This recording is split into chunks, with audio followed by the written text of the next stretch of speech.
それでは1番をお選びいただいた方のリーディングを行っていきます。今回のテーマは、今あなたのことを本気で好きな人について見ていきます。よろしくお願いします。早速ですが、今あなたを好きな人の特徴についてすでにこちらのオラクルカードから出しています。見ていきましょう。はい、外見、性格、そしてイニシャルや星座など出しています。見ていきましょう。まず体が強い、心の強さっていうのも感じます。たくましさ、芯の強さ、運動が得意だったり、あとはそうですね、スポーツをされていたり、そして健康体ですね。ボディメイクもされているんじゃないかなと思います。ジム通いをしているとか。そして外見です。手に特徴があると思います。手の形、二の腕のたくましさだったりとか、なんかそのあたりに魅力を感じるんじゃないかなと思いますね。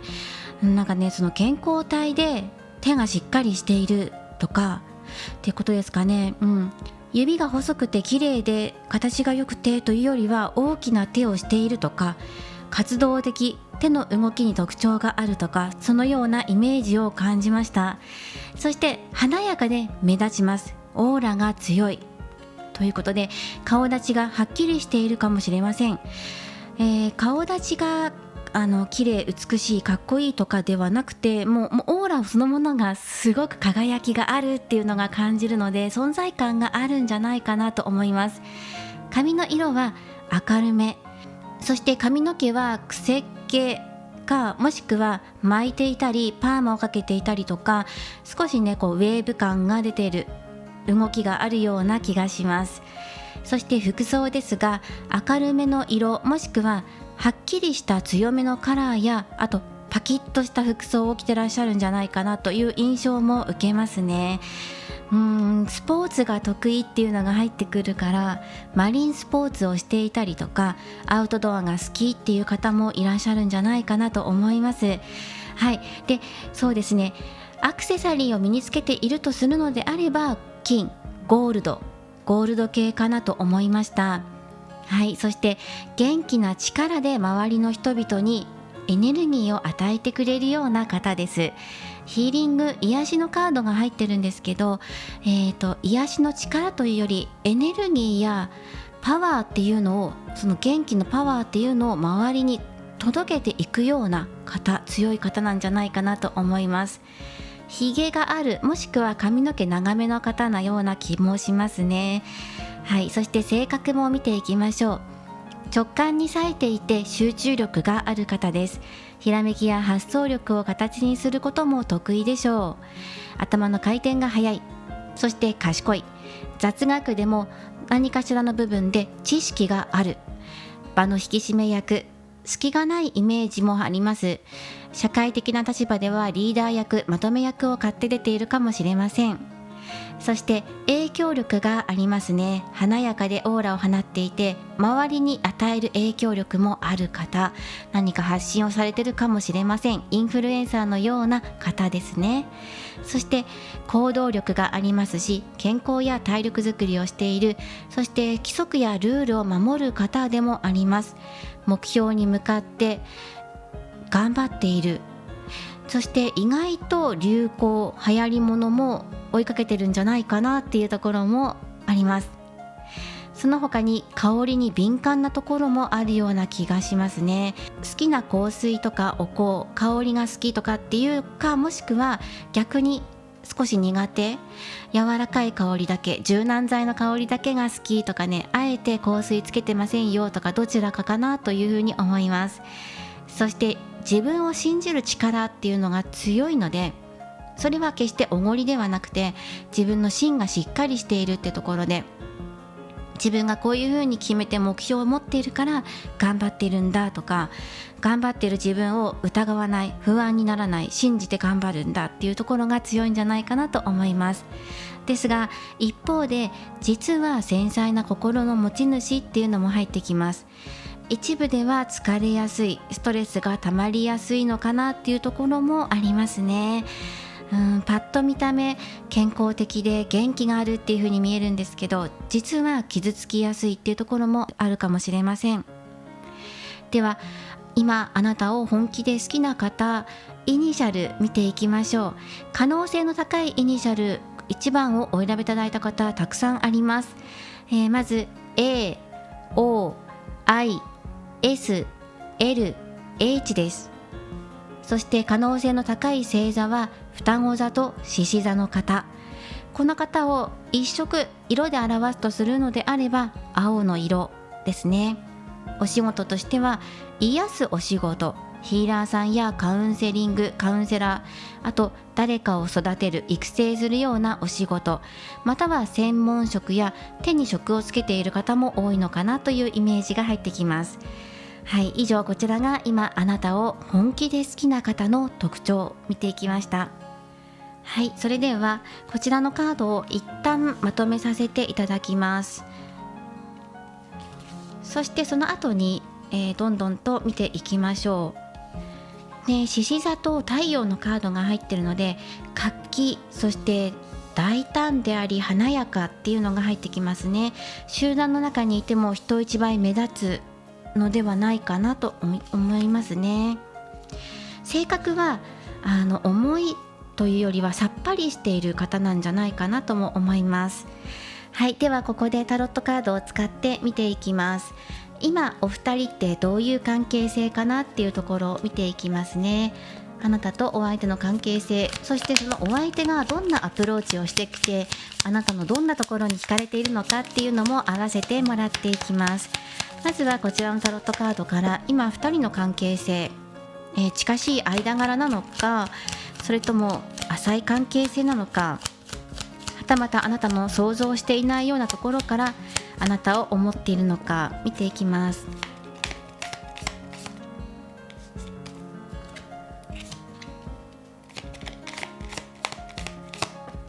はい、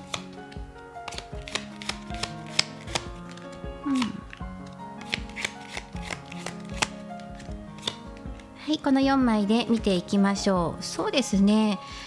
近くにいらっしゃる方なんじゃないかなと思います。同じ職場の中とか、コミュニティの中っていうのが入ってますね。あなたから見るとこのお相手、自分と同じ会社やコミュニティの中にいる人の中の一人っていう風なイメージが入ってきますし、またはずっと長いこと交流しているんだっていう風に入ってきますね。昔からの知り合いとか長い交際歴を持たれている、中にはねパートナーっていう方もいるかもしれません。あなたのことを今本気で好きな方、長く交流のある方ですね。そしてそのお相手の特徴なんですけど、今のこの現時点でこのお相手、あなたの前で自分の魅力をうまく発揮できていないかもしれませんね。あなたを目の前にすると恥ずかしがってしまったりとか、うつむいてしまったりするかもしれません。自分の魅力を最大限にアピールできていないなっていうのを感じているよっていうのが入ってきていますね。自分に自信がないというわけではないと思う。この人明るくて自分に自信を持って進んでいける方だから、アプローチをしていくのであればこの人かなり目立つと思うんですね、行動として。だからあえて自分の魅力を縛っているというか、思いを隠しているのかもしれないし、抑え気味にしているのかもしれない。社会的なお付き合いがあるから、その中でうまくやれるように恋心を隠しているっていう可能性もありますね。前面に今出していないよっていうのが出てきています。はい、何か理由があると思います。恥ずかしいからとか、そうですね、積極的に行きたいけど、職場のつながりもあるしっていうことで今片思い中だしってこともあるし、ちょっと抑え気味にしてたりとか、そうですね、何回かあなたにアタックしている可能性もあります。あなたがそれに気がついていないとか、さらっとかわしているような感じもしますね。なんとなく好意を感じているんだけどっていうようなあなたっていうのも感じるので、さあこれからどうなっていくかなっていうところですね。でもだからといって仲が悪いとかぎこちないとかではなくて、今の関係性で良好にやっているよっていうのが入ってきてるから、お相手の中ではまだ全部出し切れてはいないけど、今の関係性まあまあ良好だよねっていうのが出てきてるかなと思いますね。これからこの人がどのようにアプローチしていくのかっていうのが大きな見どころ、ポイントになってくるんじゃないかと思うんです。あなたの心をときめかせるようなアプローチを仕掛けてくるのか、ドキドキするような何かしらのアクションを起こしていけるのかどうかっていうのがポイントになってくるんじゃないかなと思います。ストレートにいけるかどうかってことですね。好きですとか、仲良くなりたい、プライベートの仲になりたいですとか、あなたに思いを告げていけるかどうかが大きなポイントになってくるかもしれません。はい、今が良好な関係だからこそっていうのもあるかもしれないですね、この人の中で。でも今の関係性を維持していきながら、少しずつでも伝えていこう、自分の魅力をアピールしていこうっていうのを感じ取りますね。ではこの後見ていきましょう。あなたのどんなところに惹かれているのか、そしてどんなアプローチをしてくるのかっていうのをこちらのカードからもらっていきます。タロットカードを7枚出していく。そしてオラクルカードを使ってあなたのどんなところに惹かれているのかっていうのを補足で足していきます。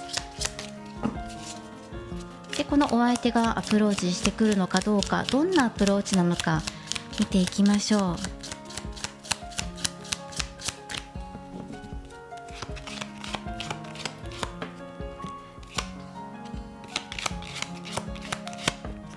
カードを重ねてしまいますが申し訳ありません。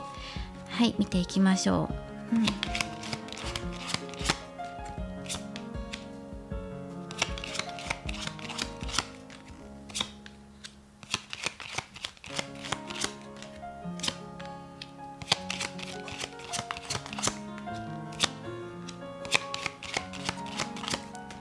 はい、カードを7枚出していって、いいですね。でそしてオラクルももらっていきましょう。そうですね、その相性がいいんじゃないかなと思います。あなたもこの方と一緒にいて話が合うなとか、もしプライベートなやり取りをしているのであれば LINE やメールやり取りするのがすごく楽しいなって思ったり、おしゃべりするのがいいな、楽しいなっていうのも思っていると思いますし、はい、まだ浅い関係性というか、お付き合いが何年もあるわけじゃないんだけど、まだ1年とかそれくらいなんだけどっていう方もいるかもしれないですね。まだ相手のことをよく知らないよっていう方もねいるかもしれません。新しい始まり、ニュービギニングなカードが入ってきましたね。このあなたを好きな方、あなたとこれから長くお付き合いしていこうと思ってるし、結婚を視野に入れてるかもしれませんね。新しい関係性になりたいってこともそうなんですが、それ以上の将来のことっていうのを描いている可能性があります。はい、そして好きなこのあなたのことを好きな人があなたと同棲することを夢見ていたりとか、結婚したらどうなるんだろうとか、そういうことも考えていると思うんです。でそうなった時に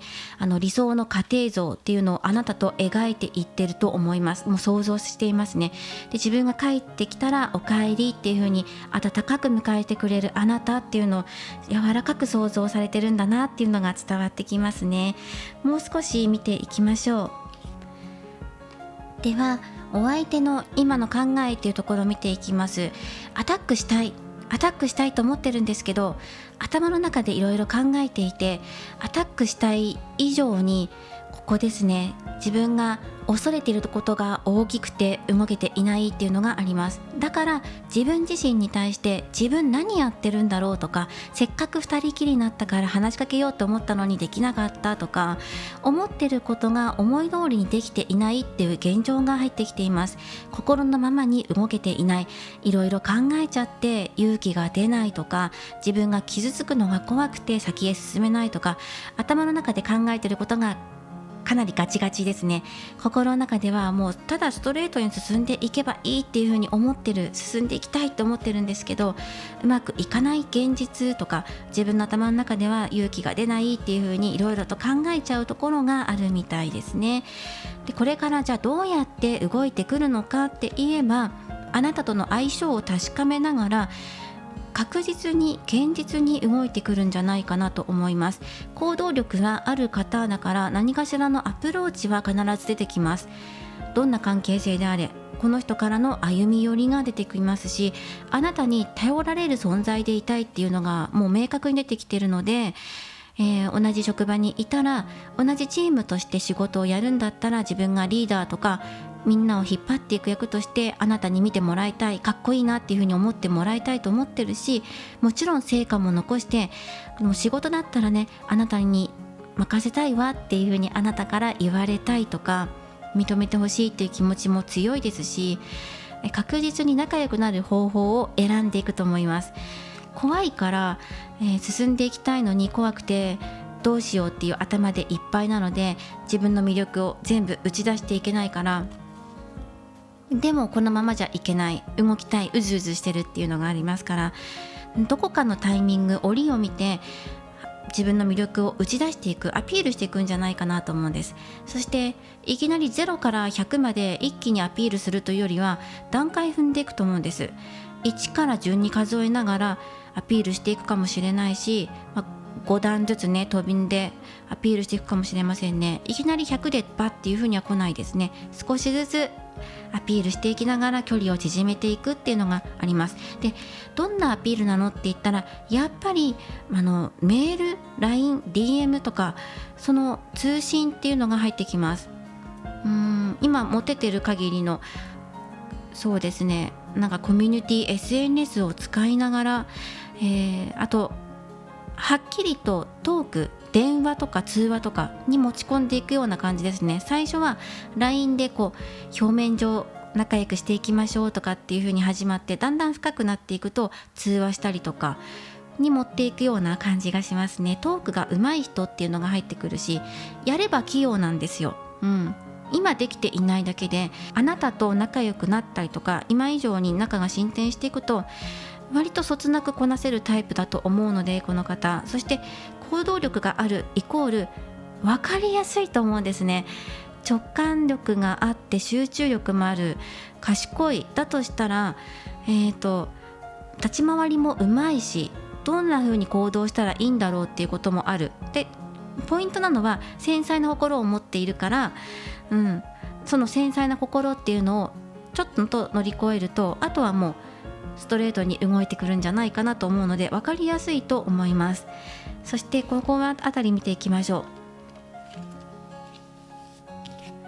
そうですね、今ここの課題点っていうところで決め手に欠けるよねっていうところが出てくるんですね。でもこの決め手に欠ける今現在はねっていうところでも乗り越えていく力、これから出てくるので、賢い分いろいろ先のこと考えちゃうんですよね。こうやって動いたらうまくいかないんじゃないかとか、その最悪なパターンとかを考えていたり、または最良のパターンとかもいろいろ考えていて、結局いろいろ考えるから心のままにただ動けばいいだけのところを動けていないっていうのはあります。しかしそれはクリアしていけるものでもある。この人が自分の力で乗り越えていけるからっていうのがありますね。やっぱり照れ隠しっていうのもあるかもしれませんね。少し入ってるかもしれません。だからこれからこの方があなたに興味があるとか好意がある、いいなって思ってますよっていうのを表面上に出してくると思うので、それがあなたの方が受け取ることができれば、感じることができれば、そこからこの人のゴーサインが入ってくると思います。そのあなたの中のこの方の中でね感じている魅力っていうのも、トーク上手、会話上手、一緒にいて話が弾むとか、あとこの人が賢い方であなたも賢い方なんですね。なのでレベルの高い会話ができたりとか、奥深い話ができたりかと思ったらジョークを言い合ったりとかして笑えるような、その会話で楽しむっていうことができる人、雰囲気が似てるっていうのが入ってくるところがあなたの魅力だっていうふうに入ってきますね。軽快な足取り、トーク力っていうのがね、この方が感じているあなたの魅力です。で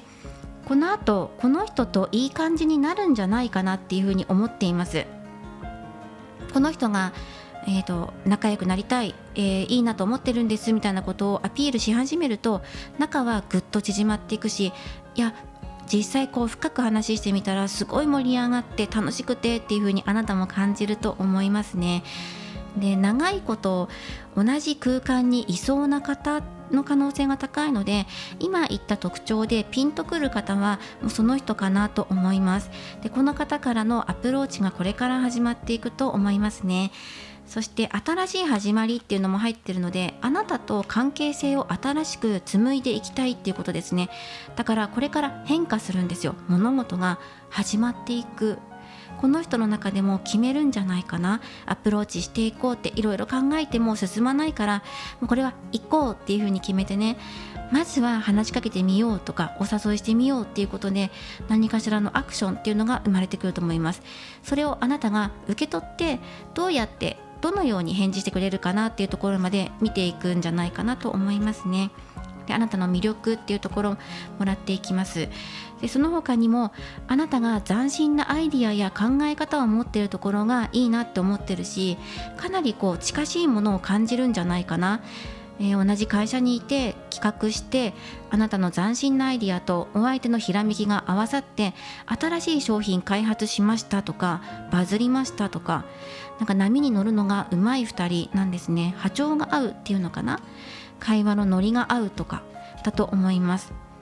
はい。で、あなたと一緒にいると新しいことに着手してみようっていう風にチャレンジしてみようって思えたりとか、逆に背中を押してもらって決めることができるとか、そういうところもこの方感じてくださってると思います。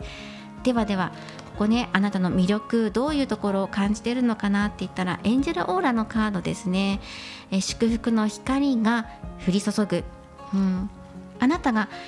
笑顔でいたりとかお祝いしてくれたりとかしたことあるんじゃないんですか、この人に対して。昇給おめでとうだったりとか、誕生日おめでとうかもしれませんし、何かしらお祝いしてもらったことで、そこにあなたの魅力がぎゅっと詰まっていたんだよってことが言われています。なんかこの人にだけ特別に声をかけてくれたような、その人の中ではね、そのように感じています。そこであなたの魅力っていうのが存分に伝わったんじゃないかな。笑顔だったとか、自分にとって煮詰まってる時に声をかけてくれた、気にかけてくれた人とか、そのように窮地を救ってくれた人っていうのも入ってきますよ。やっぱりつながる、一緒にいることでコミュニケーションを交わしていくことで相性がいいなっていうふうにまず思うんですよね。そして今この人があなたに何を伝えたいのかって言ったら、感謝の気持ちですって、ありがとうって言いたいよって。あなたがこの人にありがとうって言ってくれたように、この人からもあなたに今ありがとうっていうふうに言いたいって。そしてあなたのことを心から愛おしい、大切だっていうふうに思っている。これは両思いの可能性もありますね。あなたが思っている以上に私はあなたのことを思っていますよっていうメッセージがこのカードに入ってるので、あなたの好きな人である可能性もすごく高いんじゃないかなと思いました。はい、今回は今あなたを本気で好きな人の特徴について見ていきました。どんなところに惹かれてるのかとか、これからこの方がどんなアプローチをしてくるのかとか、そういうところまで見ていきました。ではこちらのお選びいただいたカードからあなたへのメッセージ、幸運メッセージをお届けしていきます。カーレッジ、勇気のカードです。はい、レミー・マーさんのオラクルカードですね。こちらのワードは信念、勇気、そして自分がチャレンジしていく気持ちを持っていきましょうというメッセージです。自分に誇りを持ってどんな嵐が来ても勇敢に立ち向かっていきましょう。どんな困難や課題があってもめげずに立ち向かう気持ちや姿勢が、あなたがこの方に与える影響でもあり、あなたの魅力でもあるんです。はい、今辛いなとか、好きな人とうまくいかないとか、今ここに当てはまっている人が実はあなたの好きな人にはまっていて、だけどなかなか進展しないっていう時でも、どうか諦めずに挑戦し続けてみてください。そのようなメッセージが入っていました。これからもリーディング動画を投稿していきますので、高評価やコメント、そしてチャンネル登録をよろしくお願いします。ではまた次回の動画でお会いしましょう。最後までご覧いただきありがとうございました。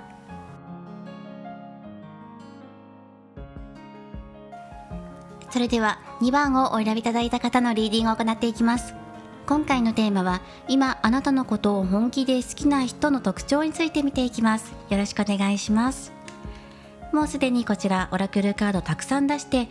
あなたのことを好きな人の特徴を見ています。早速めくってみていきましょ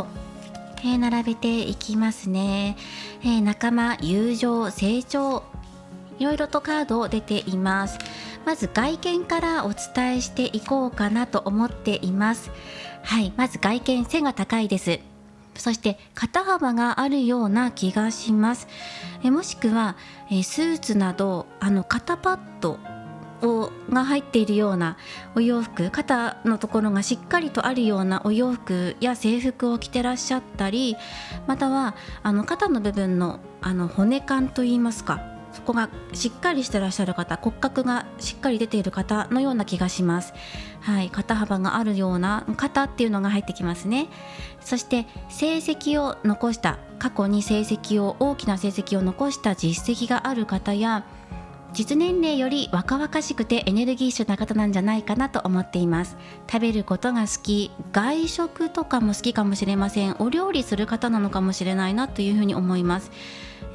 そうですね、外食行くとしても自分の好きなお店がいくつかあってとか、ここ美味しいんだよっていうふうに人に紹介できるようなところ、場所とか隠れ家的なものをたくさん知ってらっしゃるような気がします。性格は陽気で優しい方、そして広いっていうのが入ってくるので、なんかね、顔、外見とか体かもしれません、服装かもしれないんですけど、何かこう広がってるようなイメージがするんですね。髪の毛でも広がりやすい髪質なのかもしれないし、あと手先にしても手を開いているような癖を持っていたり、手をよく叩いていたりとか、大きな口を開けて笑っていたりとかするような明るいイメージが入ってきます。髪の毛の色については明るめなんじゃないかなと思います。ヘアカラーをされているようなイメージで入ってきます。そして柔らかめな肌や服装がそのようなね、柔らか系の質感を好んできてらっしゃるのかなっていうイメージもありますね。目元に特徴があります。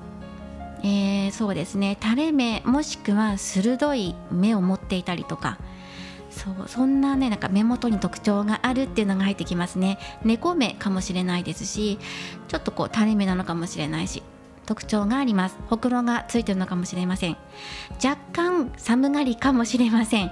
夏の冷房クーラーが苦手とかね、そういうところもあるのかな。冬が、ね、苦手で起きられないとか、そういう感じもします。では次、性格も見ていきましょう。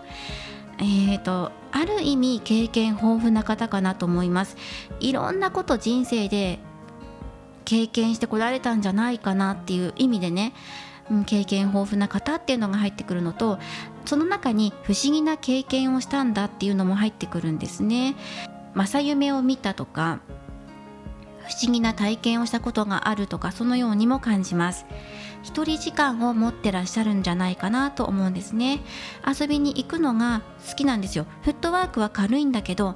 一人でいる時間も大切にしてるんじゃないかなとも思います。家で一人で集中して何かに取り組んでいたり、趣味の時間を持っていたり、または夜はね、ストレッチする時間持ってるよとか、あと夜は自分の時間として YouTube ずっと見てるよかもしれませんし、なんか一人でいる時間も楽しくやってるよっていう風に入ってきます。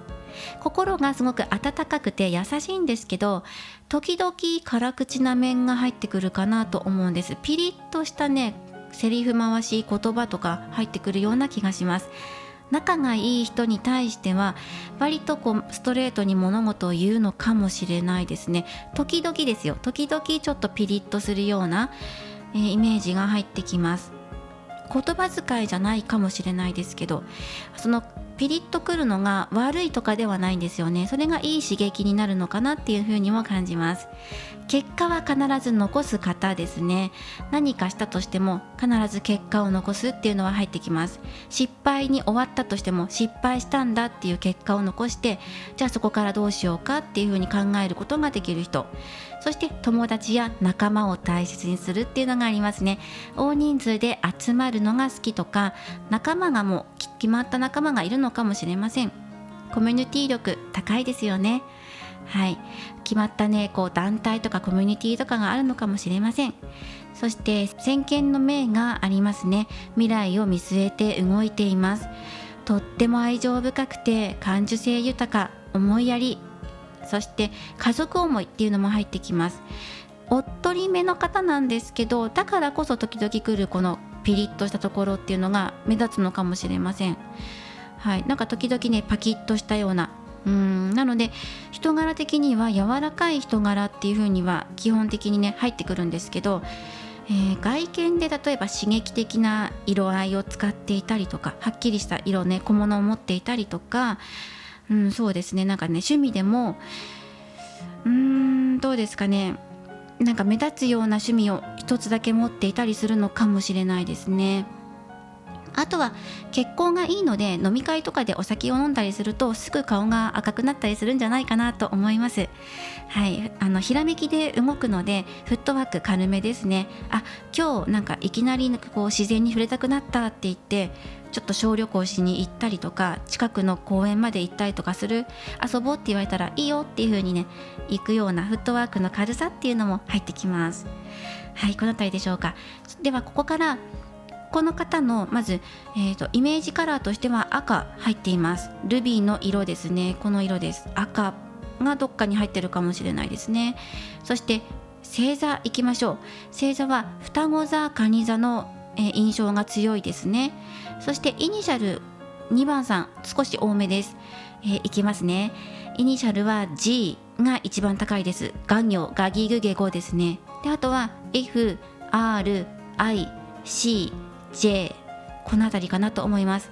そしてそうですね、急上昇中の企業で働かれているようなイメージがある。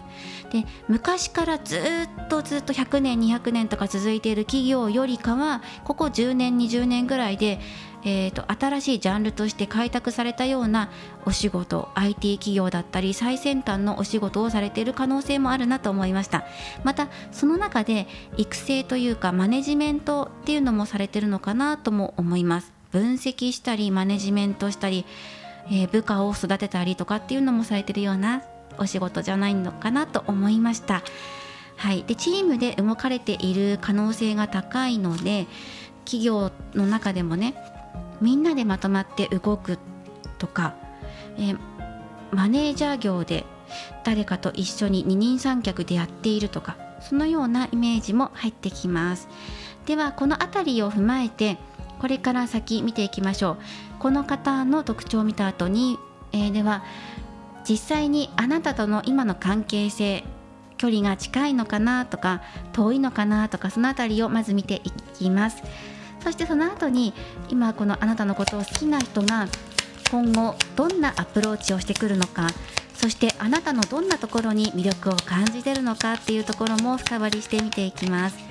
まずはこちらのタロットから今のあなたとの関係性を見ていきます。あなたから見たお相手、お相手から見たあなた、はい、そして2人をつなぐもの、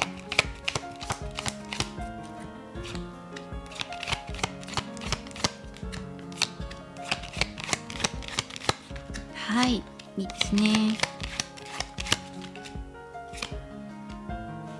はい、出てきました。いいですよ、すっごくいいです。そうですね、いや、あなたの生活圏内の中にいますよっていうのが入ってきますね。あなたが日々見てる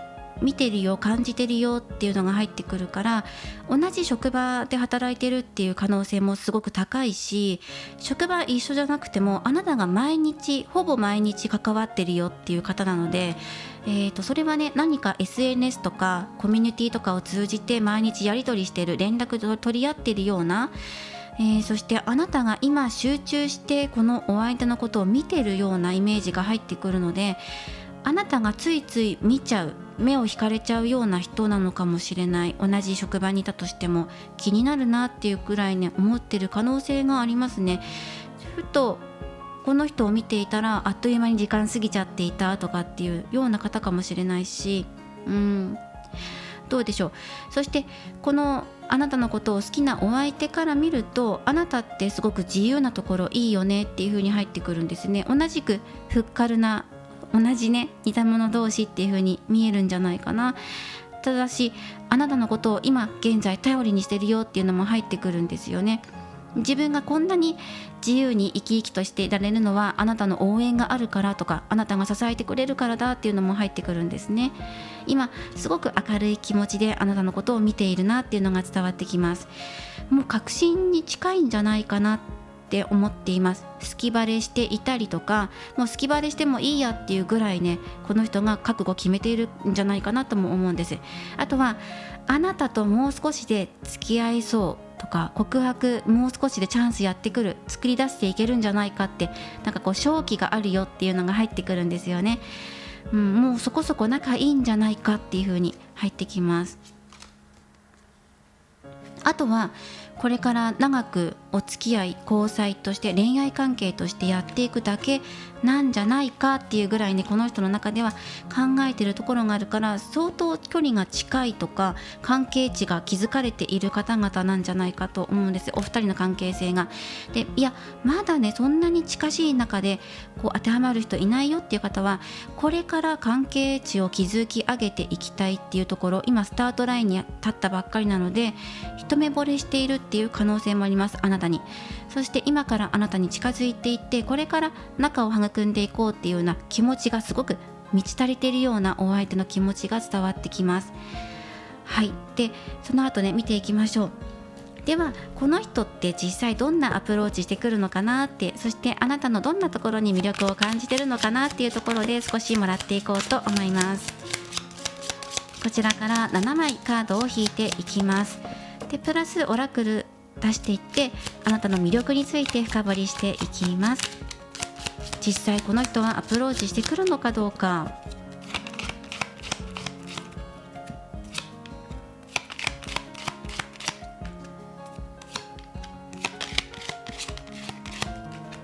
はい。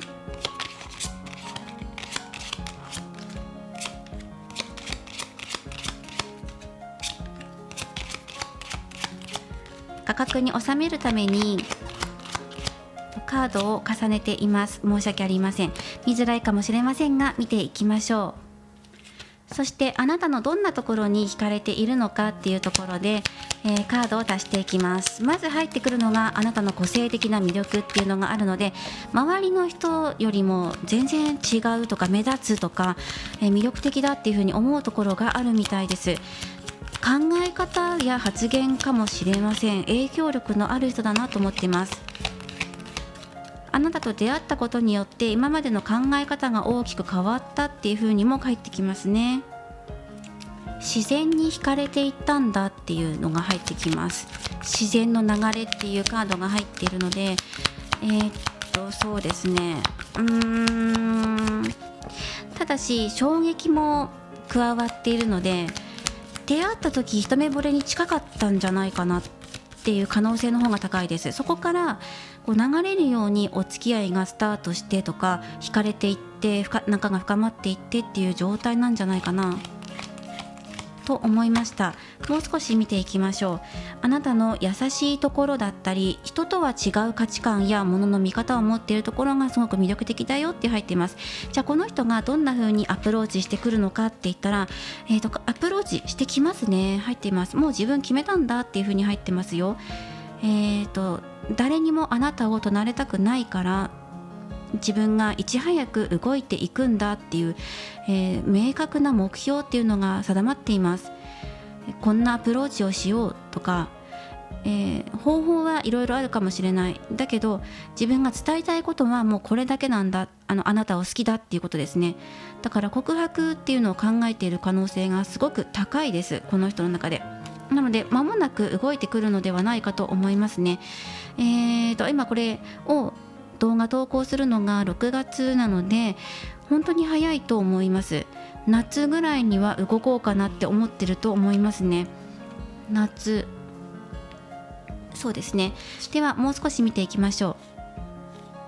う。まずこの人にとって、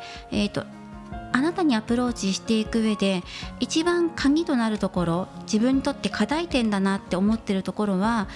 ここなんですよね。その思いやりだったり、あなたがその愛を、自分の愛を受け取ってくれるんだろうかってことです。自分は突き進んでいくんだけど、その結果あなたは自分の告白を OK してくれるのかどうかっていうところが少し引っかかっているところとして入ってます。ここがまずポイント。でもそうですよね。告白してOK もらえるかどうかっていうのはみんな同じようなこと考えてると思うので、この人も自分で向かってアプローチしていくから受け取ってくれると嬉しいなって思ってるし、でも受け取るんじゃないかなっていうのも入ってるんですね。ここ通い合わせる気持ち、共感っていうカードが入ってるから、これからあなたと気持ち揃うよっていう風に入ってくるんですよね。そしてこの人の中でも自分だけの一方的なアタックよりも、思いが通じて2人でこれから作り上げていきたいものがあるとか、あなたの話を聞きながら、じゃあ2人の関係性ってどうすればいいのかなっていう風にちゃんとしていきたいんだっていうね、誠実さっていうのも感じるので、ただ好き好き好きとかだけじゃなくて、その後のこともしっかり考えてらっしゃるので、安心してこの人に身を任せることができるんじゃないかなと思います。カップの10、あなたもこの人のこといいなって思うと思います。でまだ全然身に覚えがないって人は、カップのエースも出てるから、この人からの言ってしまえば一方的な一目惚れによって猛アタックが始まる、これから始まってくる可能性が大きいんです。これから出会う可能性や、この人の頭角が現れてくる、もう間もなくですねがあるので、必ず気づくと思いますね。私に思いを寄せてるんだっていう風にピンとくると思います。そしてこの人があなたのどんなところに惹かれているのかって言ったら、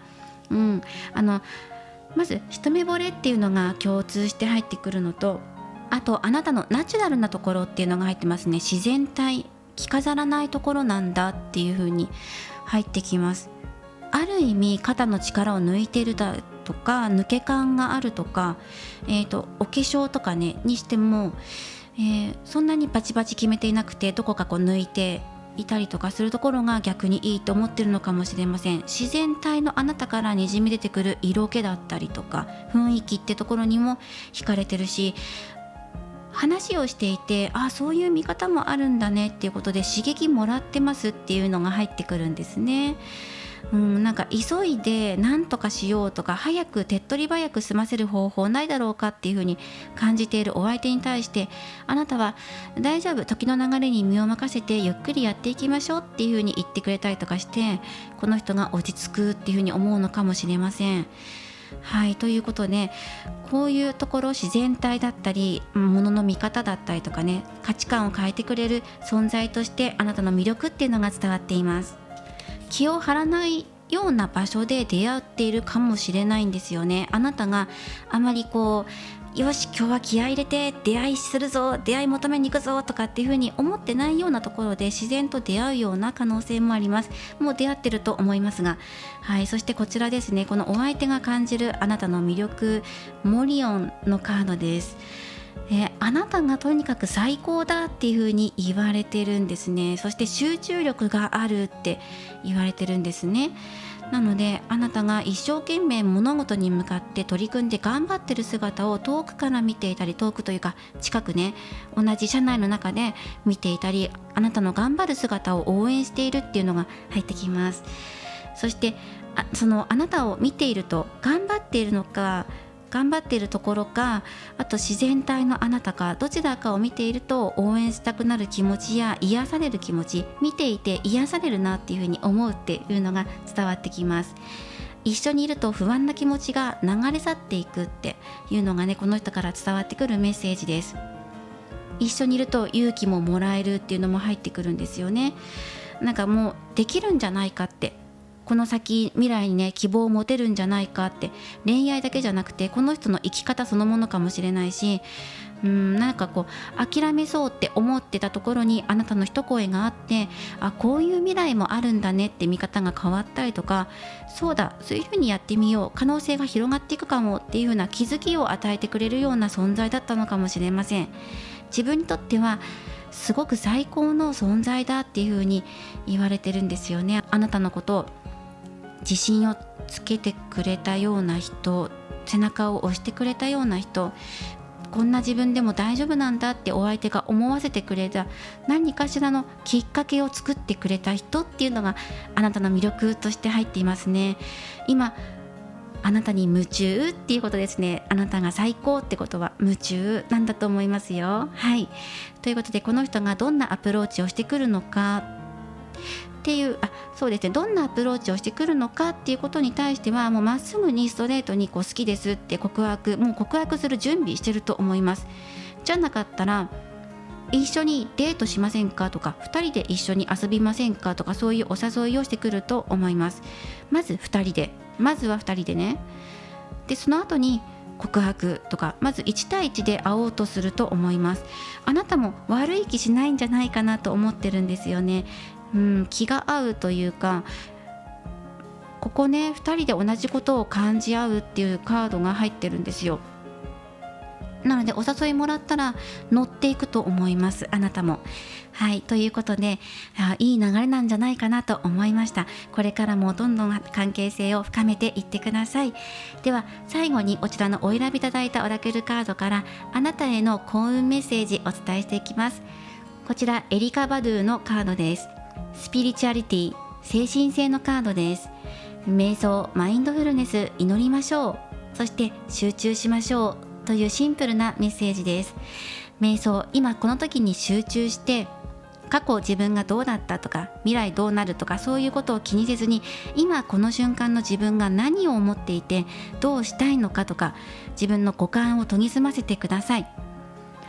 どうしたいのかじゃなくてただ目をつぶって五感を研ぎ澄ませて何か香ってくるものはあるのかとか今自分の中で何か感じ取るものあるのか、寒いのか暑いのかとか香りはするのか、なんか空気に触れていてどんな風に感じるのかとかそういう五感を研ぎ澄ませることっていうのも幸運につながっていきます。ラッキーアクションですって言われています。瞑想、リラックス、マインドフルネス、精神統一していきましょう。そうすると自分の心がよりクリアになって浄化されて自分が今何をしたらいいのかとか自分が何をしたいのかっていうのがより明確になってくると思います。精神統一してみましょうっていうメッセージでした。今回は今あなたを本気で好きな人の特徴について見ていきました。これからもリーディング動画を投稿していきますので高評価やコメント、そしてチャンネル登録をよろしくお願いします。ではまた次回の動画でお会いしましょう。最後までご覧いただきありがとうございました。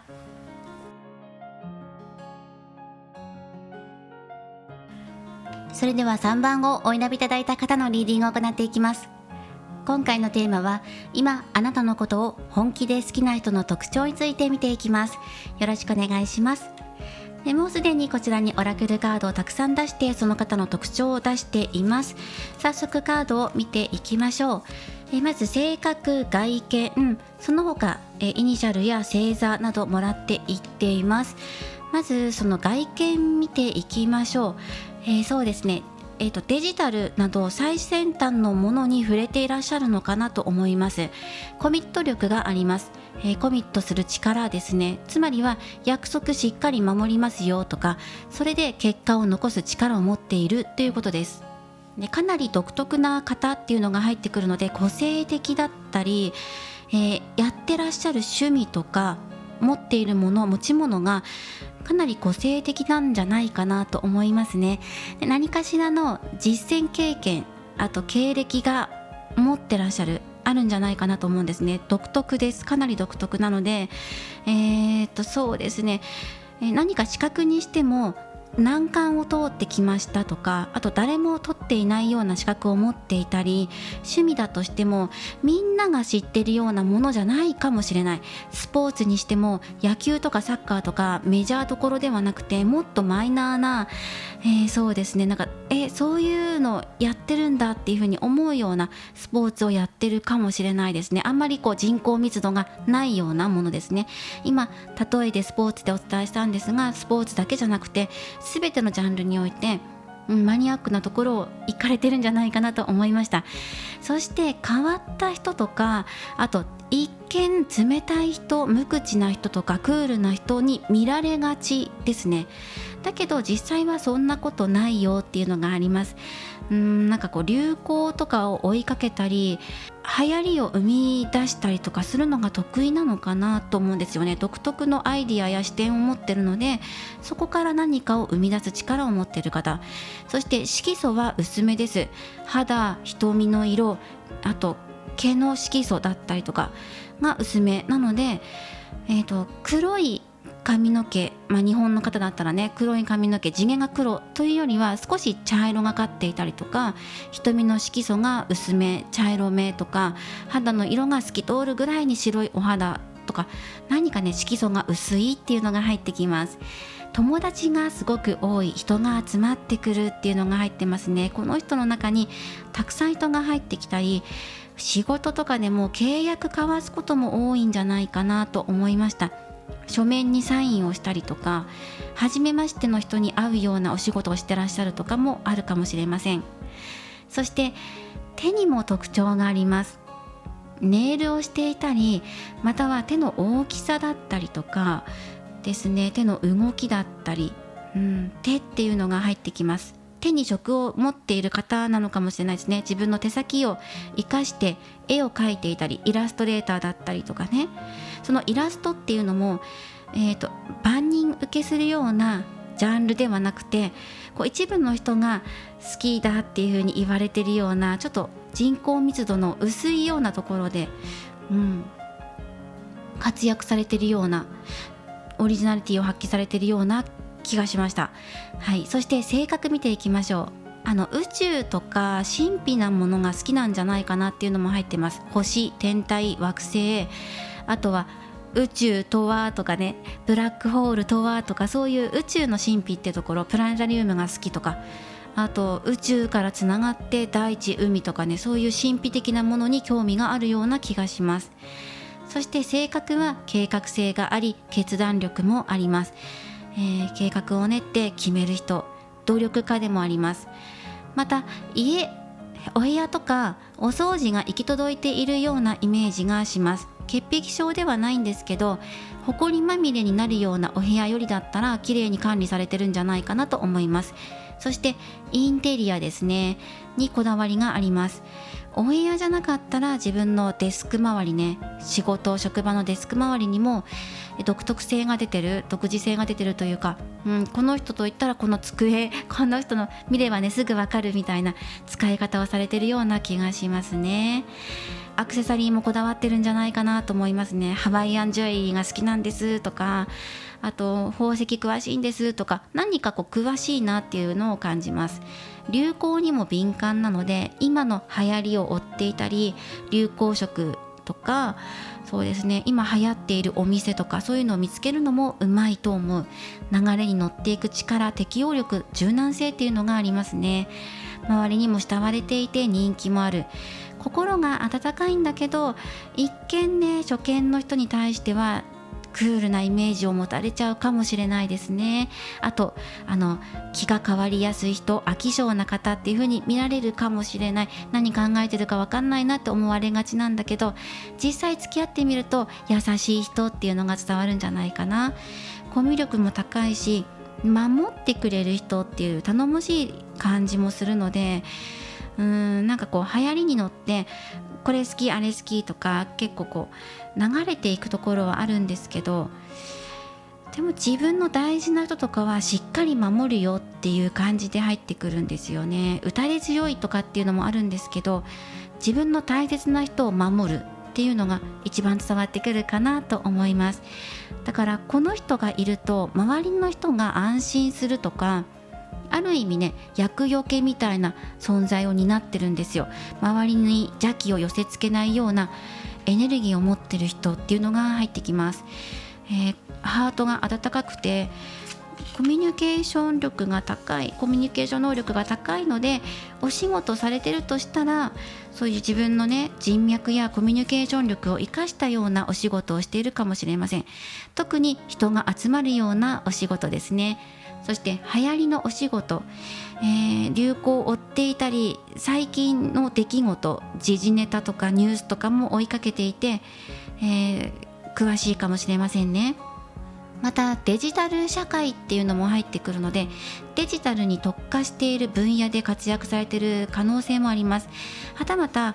そうですね、お金に関わること、経理の職だったり銀行だったりなのに関わっているかもしれませんね。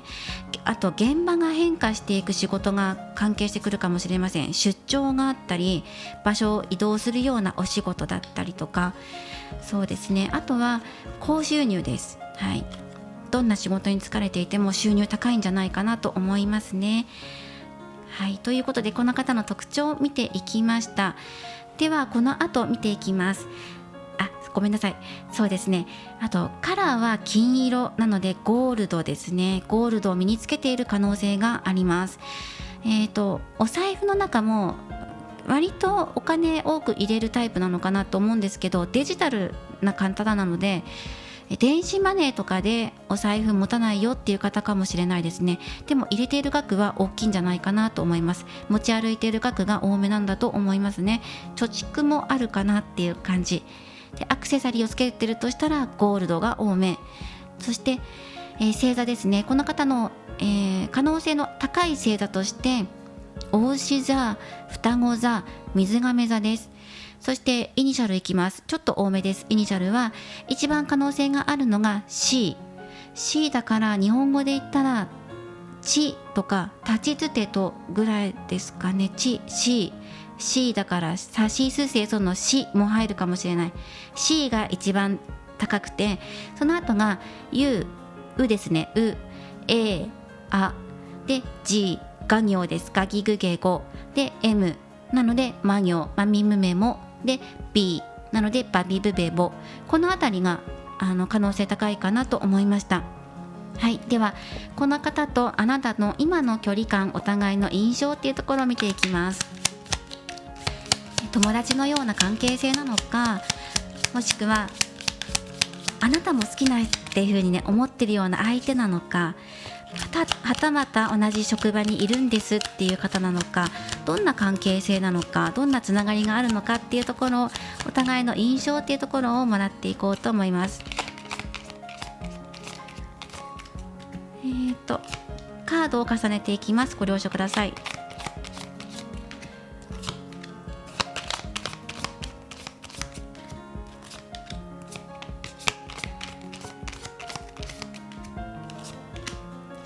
はい、この4枚で見ていきます。あなたの好きな人ですかっていう風に入っていますが、いかがでしょうか。好きな人、もしくはこの人とお付き合いできたらいいな、気になってるなとか、理想だなとかって思ってる方、まず好きな方なんじゃないかなっていうのが一番可能性が高いかなと思います。でもうすでに交際されてるっていう方も多いんじゃないかなって思いますし、またはこう仲のいい時期っていうのも重ねてらっしゃる方っていうのが入ってますね。こう関係値っていうのがねここで出てきてるので、これから出会うっていうよりはもう出会っていてすでに仲良くて、なんだったら両思いとかあなたが好きな人なんじゃないかなって、この人もあなたのこと好きとか交際していて、お相手がねあなたとこれからどういう交際を続けていけばいいのかなっていうことを考えていたりもします。真面目な交際をされてるんじゃないかなっていうのも伝わってくるし、両思いなんじゃないかなって思うんですけど、この方からの愛をあなたは受け取っているんじゃないんですかって、うすうす感づいていたり好きバレしていたり、そんなレベルじゃないぐらい思いが通じ合っていたりするんじゃないかなって、自信持ってお互い気持ち通じ合ってますって思えるような関係性なんじゃないかなと思いますね。中には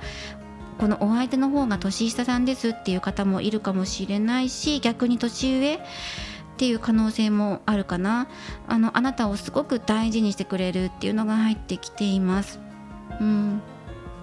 ここはすごくいい関係性なのではないかと思いました。なんかあなたの、正直言ってしまえば甘えさせてくれる人、あなたのわがままを聞いてくれる、ニコニコして聞いてくれる、いいよって言ってくれるような人だったりとか、面白いねって言ってくれるような人だったりとか、安心して任せられるような人なんじゃないかなと思いました。いいんじゃないかな。今それで両片思いのような気がするっていう方は、これから正式な交際が始まっていくところなんじゃないのかなって、お相手がそれについて考えてるよっていう風に出てくるので、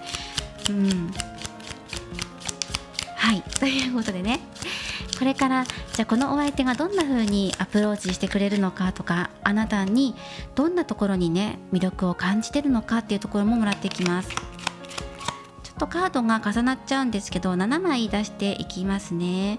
すごくね思いやりのある方ですよね、このお相手。ハートが温かい。そして誤解されやすいところもあるから、あなたがこのお相手のことを私は知ってますよっていうふうに思っているところもあるんじゃない？私はこのお相手の本質見てるよって。はい、もらっていきましょう。はい、この7枚で見ていきます。先ね期待していてくださいっていうのがね出てきていますから、これから発展拡大していくでしょう。結果をお伝えしていけば。そしてその他ね見ていきましょう。あとそうですね、オラクルカードを使ってあなたの魅力っていうところを深掘りしていきます。このお相手が感じているあなたの魅力ですね。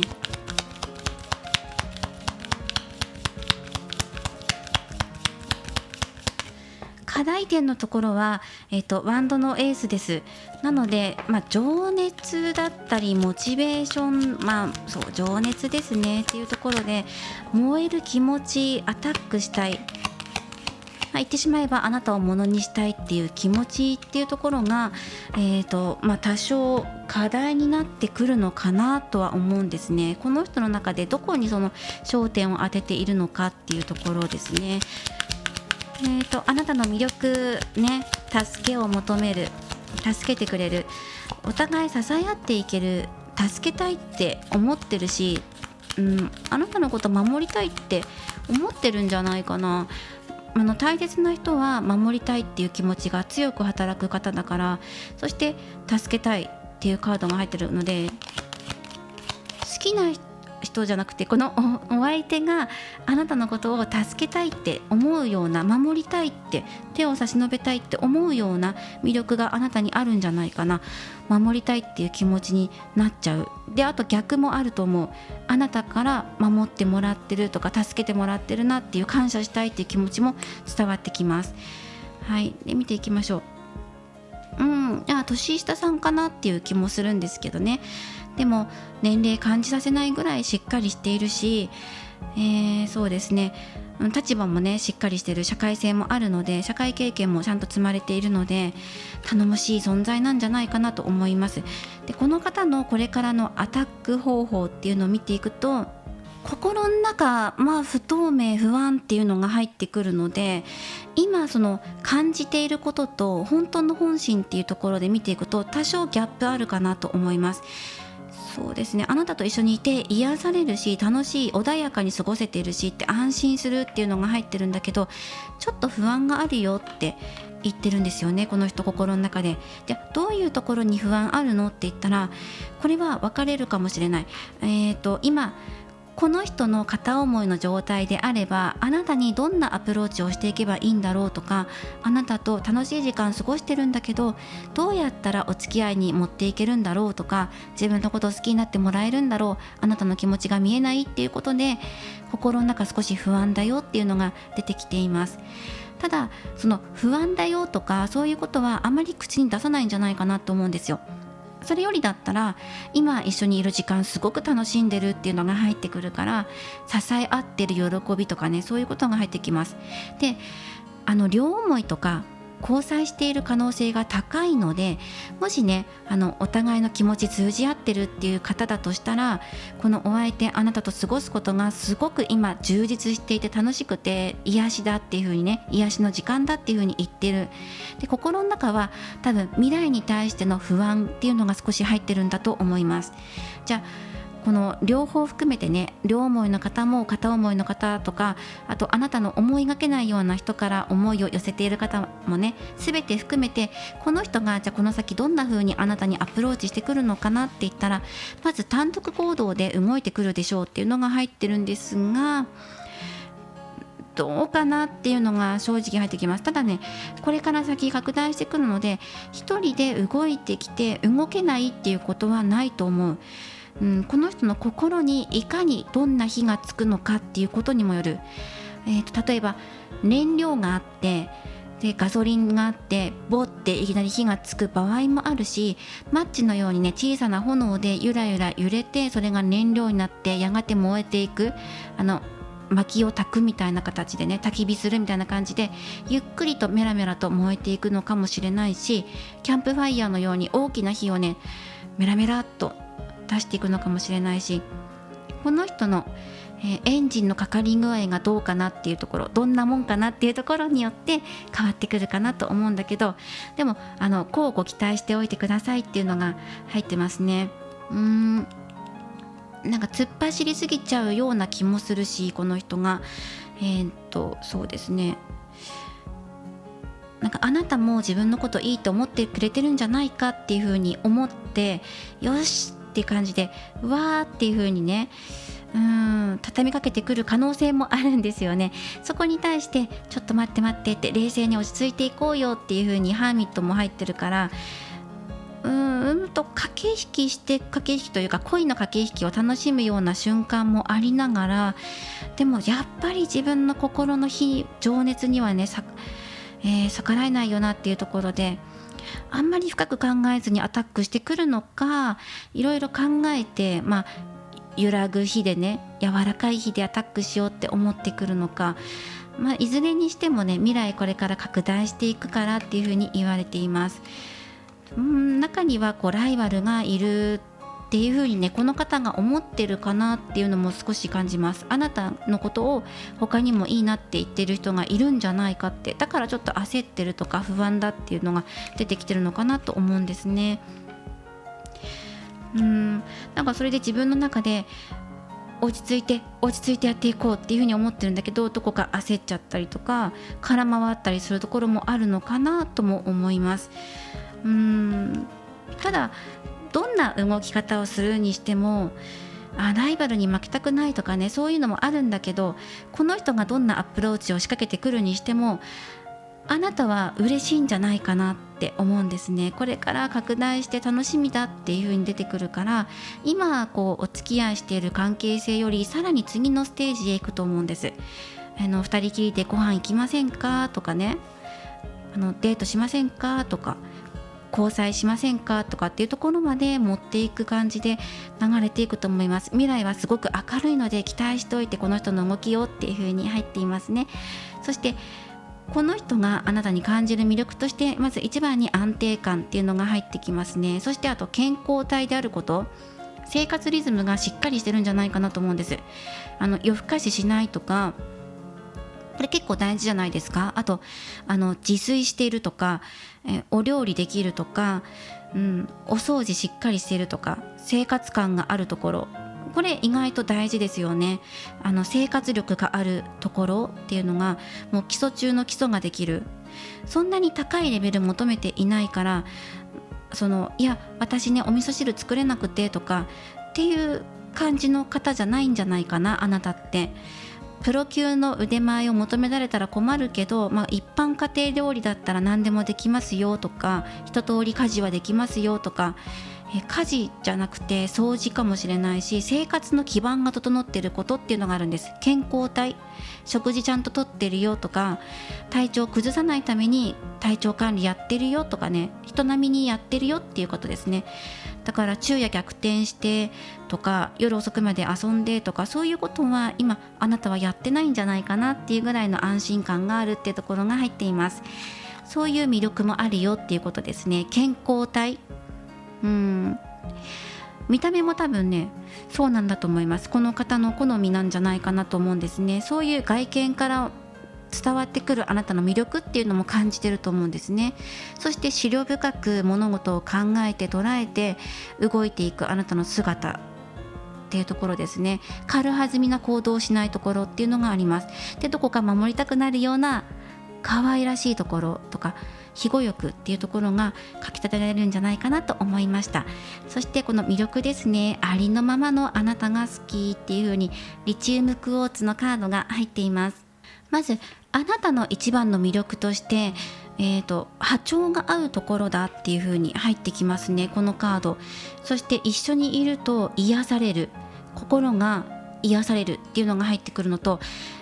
はっきり言ってしまって運命の相手だっていう風にね、この方が今伝えたいっていう風に入ってきます。これは統合を表すカードなんです。2人で一つになっていくっていうのをね、すごく伝わってくるので、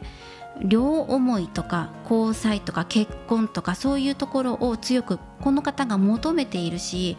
あなたとだったら一つになれるとか、一つになった喜びを一緒に分かち合えるっていうところまで感じてるんじゃないかなって、そして伝えたいんじゃないかなって思います。そしてやはり助けたい、癒したい、癒されてるからこそ自分も元気を与えたいとか、あなたにゆっくり休んでほしいとか、質の高い生活環境を提供したいというかね、結婚したらもうあなたに安心して暮らしていけるような生活力って今自分持ってるから、それをあなたに分け与えたいっていうことかもしれないし、守りたいっていうことなんだと思います。あなたが安心して楽しんでいけるような時間を過ごしていけるような、そんなことを提供していきたいっていうふうに入っていますね。そして何も着飾らないありのままのあなたが一番好きですっていうふうに入ってきます。はい、これが今あなたのことを本気で好きな人の特徴や、あなたのどんなところに惹かれてるのっていうところでお伝えしていきました。では、幸運メッセージをお伝えしていきます。あなたへ向けたメッセージです。レディーラック、このカードはまさしく幸運を表すカードです。あなたの運気が今変化しようとしています。この波にぜひ乗ってください。乗れます。未来大きく期待してください。幸運がやってきますよっていうメッセージです。そして経済的にあなたは成功しますっていうメッセージも込められてるんです。なので生活の基準が上がるのかもしれませんね。これから先変化の一つとして、はい、そしてそれ以外にも幸運の変化が訪れるところなので、それをキャッチしてくださいというメッセージでした。これからもリーディング動画を投稿していきますので、高評価やコメント、そしてチャンネル登録をよろしくお願いします。ではまた次回の動画でお会いしましょう。最後までご覧いただきありがとうございました。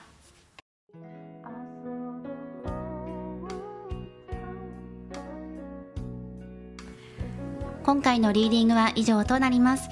今あなたを本気で好きな人の特徴について見ていきました。いかがだったでしょうか。今回はね、共通メッセージで今あなたにお届けするラッキーフード、こちらのフードオラクル、こちらからラッキーフードをもらっていくのと、共通メッセージでエンゲージメントカードからもらっていきます。今あなたがどんなことに意識を向けていけばいいのかなっていうことで、そしたらどんなことが叶っていくのかなっていうこともね、見ていきましょう。今あなたを好きな人の特徴、いろんなイニシャル、星座とかカラーとか出していったんですが、このカラー、イニシャル、星座については参考程度にご覧になってください。性格や外見など参考になればなと思っています。はい、ではまずね、共通メッセージでフードオラクルラッキーフードもらっていきましょう。今あなたが意識して取るといいよっていう、食べ物見ていきましょう。今回イニシャルね、たくさん出しましたね。6種類ぐらい出したと思うので、気になる方ぜひメモしてください。はい、ラッキーフード、今回共通メッセージなので、3択ではないです。で、あとどんなことをしていけばよりね、ご縁が近づいていくかなとか、チャンスをものにできるかなっていうことで、こちらのカードからワードをもらっていきましょう。これは2枚ほどもらっていこうと思います。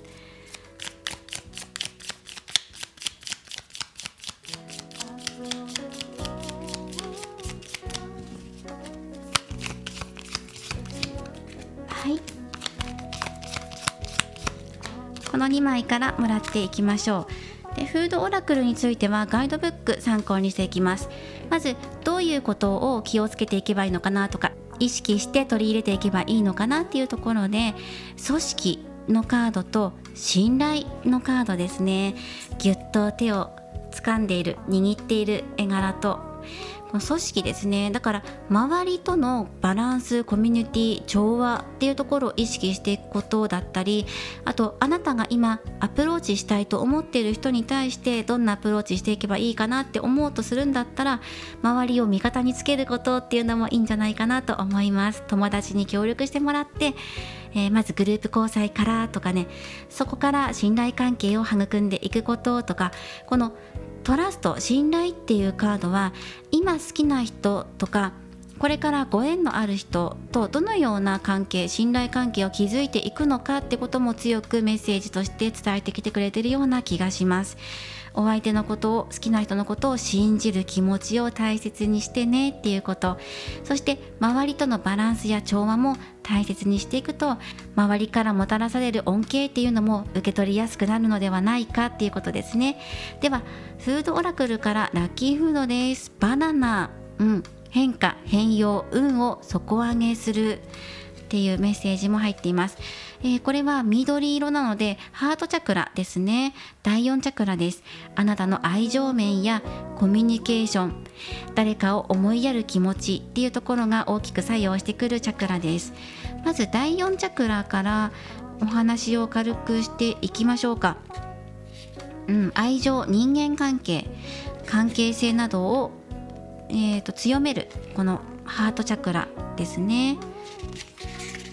このあたりを高めていきましょう。今自分のコミュニケーションどうなってるかな、周りとうまく調和できてるかなって、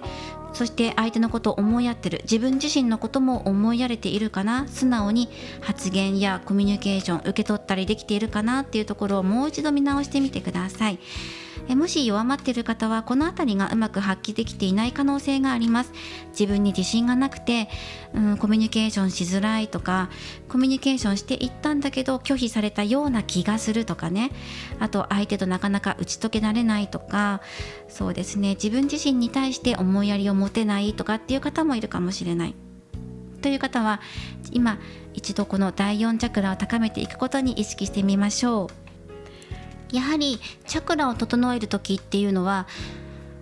バランスをとっていく時、ここのハートチャクラね、取っていく時っていうのは、まずカラーとしては緑かピンクですねを取り入れていくことがいいと思います。ラッキーカラーですね。そしてその他に自分自身を愛すること、自分を受け入れることっていうのをしてあげること、セルフラブですね。どんな自分でも自分なんだってことで、まず一回全部受け入れて、こんな自分でもいいんだっていう感じで、嫌なことをもちろんね、みんなあると思いますよ。完璧な自分じゃなくてもいいんだっていう風に一回それそのまま受け入れて、どんな自分になりたいのかなとか、どうしたらもっと良くなるかなっていう風に改善点がもしあれば、あと努力したら変えれることもあるかもしれないし、いやもう努力そのものもする気やる気が起きないよってぐらい落ちちゃってる人もいるかもしれない。まずは自分自身をいたわることっていうのを始めたらいいと思います。その方々はで、元気がないっていう方はね、自分自身ゆっくり休息とっていたわってあげることをやってみる。自分自身を思いやってあげる。それがまずできてから周りの人を愛する力っていうのを持てるんだよっていうのが第4チャクラの特徴ですね。そしてラッキーフードのバナナね、これメッセージもらっていきましょう。バナナは、変化、変容、運を底上げする。メッセージは大きな転換期を迎えています。次のステージへ向かうために変化を恐れないでください。これまでの思考や行動パターンを手放していく時です。エネルギーが上昇していく時に様々な不安や引き戻しが起こるかもしれません。バナナは幸運や金運を呼ぶスピリチュアルフード。あなたの運を底上げしてくれます。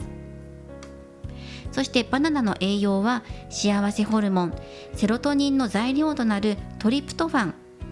これや炭水化物、ビタミン B6 を含み自律神経を整え、睡眠改善に大変役に立つ食材です。特に朝に摂るとより効果が高いと言われています。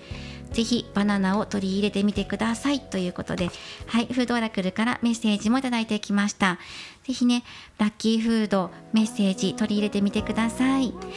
では今回はこの辺りで終わりとなります。いつも最後までご視聴いただきありがとうございます。また次回の動画でお会いしましょう。